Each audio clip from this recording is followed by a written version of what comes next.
Modern life is rubbish, isn't it? I mean, it's nothing like ancient Egypt, with the magnificent life-giving banks of the Nile, hieroglyphics full of mysterious secrets, the pyramids, constructs of incredible design and alien beauty. We don't even know where they came from. Where are the...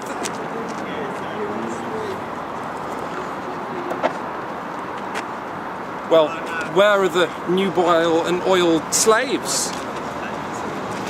Lack the capability to cross-guard.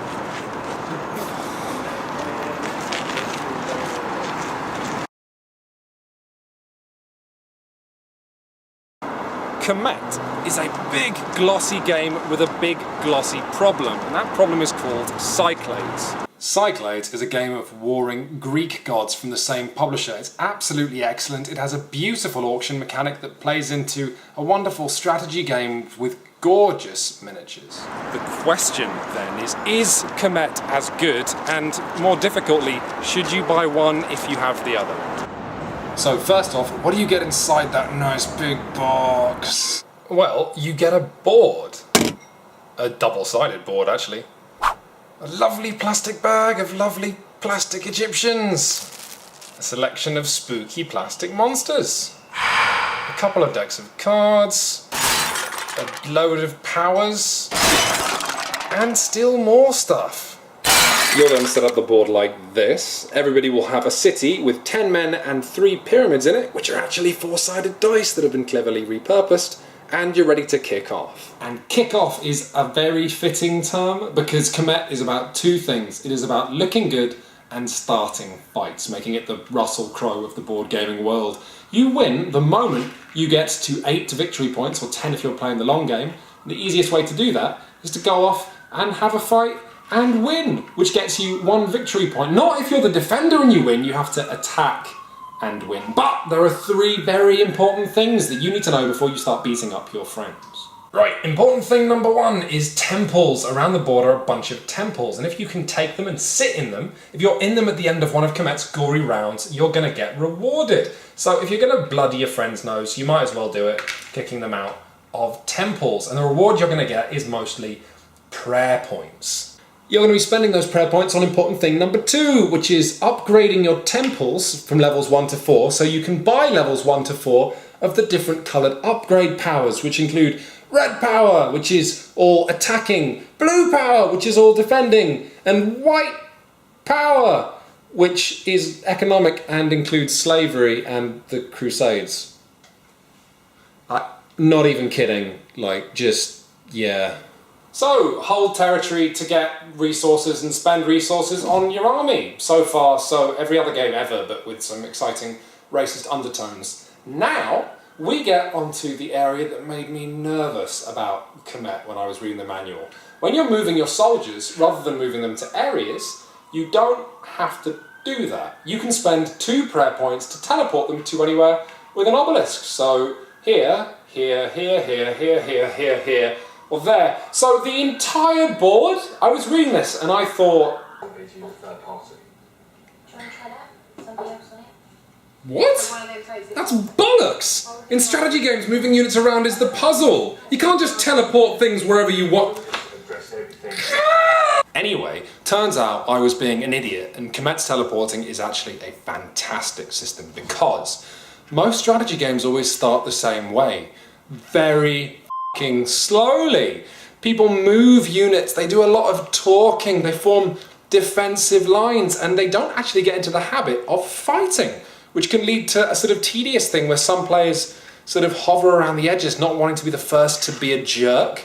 Kemet dips you immediately into scalding hot war because you port units in, and by the end of the very first turn there's already been blood, there have already been battles, and already you're in the position where you've got beleaguered units and no money and life and death decisions. Because yeah, I said you could port units wherever you want. I didn't say you could port them back. Similarly, Speedy is how you actually play Kemet. Okay, let's look at your player board, which are all different. Look, I'm a crocodile. Meow, I'm a cat god. I'm gonna eat you and your children. And on your turn, you're gonna be placing one of your 5 little action lozenges, okay? Kemet is only ever interested in what you're doing right now, which means the table goes very, very quickly. Place it on a leg, you move a unit, that recruits a unit, that prays, that upgrades a temple, and of course as you're taking up slots, it means you have even fewer decisions and it's all very fast. And at the bottom here are buying white, red, and blue powers, and oh my god, this next bit is so much fun. Now, lots of games let you upgrade your armies, okay? And that's fine. It lends the game a nice gravity as players get more dangerous as the match goes on, and it's always satisfying to get better at something. But I don't always like these systems. It can feel a bit like you personally are masturbating while everyone else is waiting for you to finish. Not so here. Kemet has the best upgrade system I have ever encountered. Everyone else is interested in your onanism, which is probably a good thing. Because the powers are all so dangerous, they're all so interesting, and whatever you buy, nobody else can have. Look, you just got an elephant, and nobody else can have an elephant. Or do you want a giant scorpion? Do you want to be able to walk into people's cities as if the gates were unlocked? Do you want to get prayer points every time you murder something? But most importantly, the combinations of powers some players can achieve are ludicrous. And up for grabs tonight, contestants, we have the Mediterranean Murder Pack. With a holy war, you'll be getting prayer points whenever you kill anything, and with initiative and a big bloody scorpion, you'll be killing stuff all the time, running a little economic engine off the corpses of your friends. Or perhaps you believe that the best defense is just a really good defense. Get really good at defending and then get victory points for defending. Sit on a temple and no one will want to attack you. Awesome! Or maybe you prefer our white power package deal. Slavery and taking mummies home so no one can get them. True story. In the 19th century, British archaeologists opened an Egyptian temple and found literally hundreds of mummified cats. You know what they did with them? Turns out, mummified bodies burn really well. We used them to run local steam trains. Anyway, combat in Kemet. So, there's no dice here, no dice at all, and that's totally fine. Dice were the worst thing about Cyclades. There's nothing like having your beautiful strategy and your night's entertainment dissolved in the acid bath of random chance. No. Instead, what Kemet offers is a hand of these combat cards, which are as beautiful as anything else in the game. You have to play one of these into a fight, and you've got grand attacks to less grand attacks to wild attacks to slightly rubbish defensive plays. And all you do is you count up the number of swords on the card, you add that to the number of soldiers you have, and that's who wins. And defenders win ties. You've also got these blood icons, which are how many people you kill, and shield icons, which is how many blood points the other person played you're saved from. And this is just so clever, because some of these cards are just better than others. And whatever you play goes into a discard pile, and you can't play it again until you've played everything else. It's awesome. You're wondering when you have to be defensive, when you have to be aggressive. It's also stolen from the excellent Game of Thrones board game, which might have stolen it from somewhere else. I don't know, board games are basically one massive burglary at this point. But it's just great. It's just clever. It's just clever. You know what else is clever? The way you play Divine Intervention. It's just clever. Alright, so this is the Divine Intervention deck, and it's full of lots of small little one-shot powers that do things. It's just a small thing, something else for you to think about, but there's a reason that it's small. Look here, let's say these move over the bank of the Nile, and they're having a fight, and they each have to play their combat card into battle, except when you come to reveal them, he played a thing and he played another. He put his Divine Intervention card underneath. That's what you have to do when you reveal it, and it does a thing. It's actual sleight of hand in a board game, and it's theatre. It's just clever. It's really clever. It's just fun. It's clever, and it's clever. Okay, so it should be apparent by now that there are a ton of wonderful ideas in Kemet. But what I find most miraculous is that Matago are the kind of publisher to understand that you want different sculpts for different factions, that the dog guys should dress up like a dog and the alligator god people should have a little alligator tail. The importance of giving you an elephant to play with, and it's your elephant and no one else can have it. And yet, they're also like parents almost. Because the game ends after 90 minutes, just like Cyclades. It's actually quite a short game. And that might not sound like what you want, and these games are traditionally epic. But they're also traditionally quite boring by the end. And Kemet just isn't. It ends while you're still having fun, and that's actually great because you just want to get it out and play it again. Every minute of Kemet is fun, which is not something you can usually say about the genre of these colourful war games. But, okay, so now we'll just get on to my criticism, right?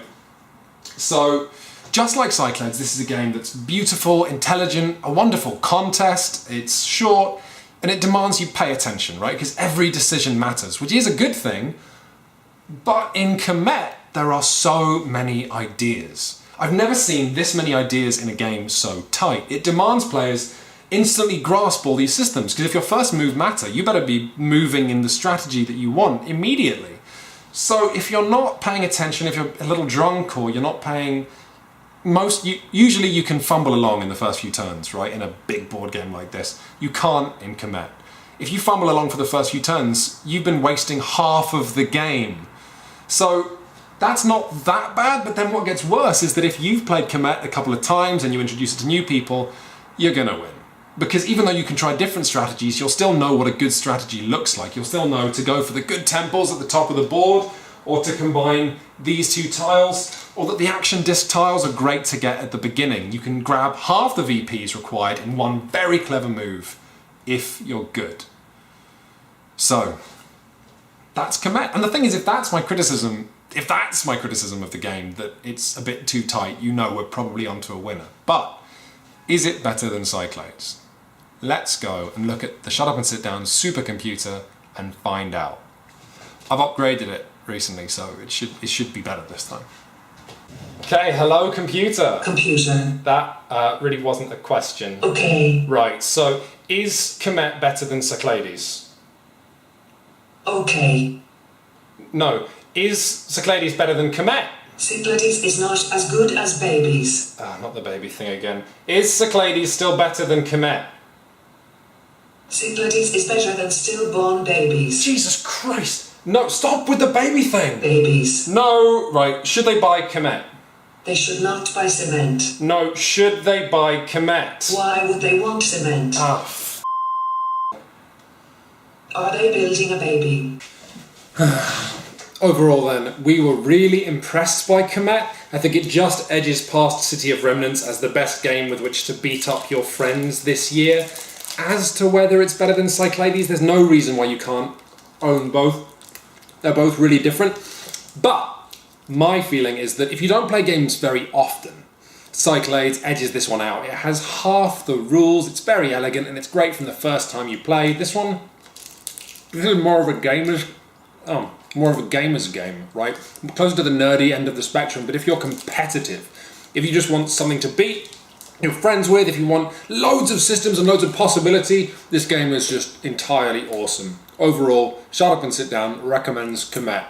Just like Real Egypt, it's a riot.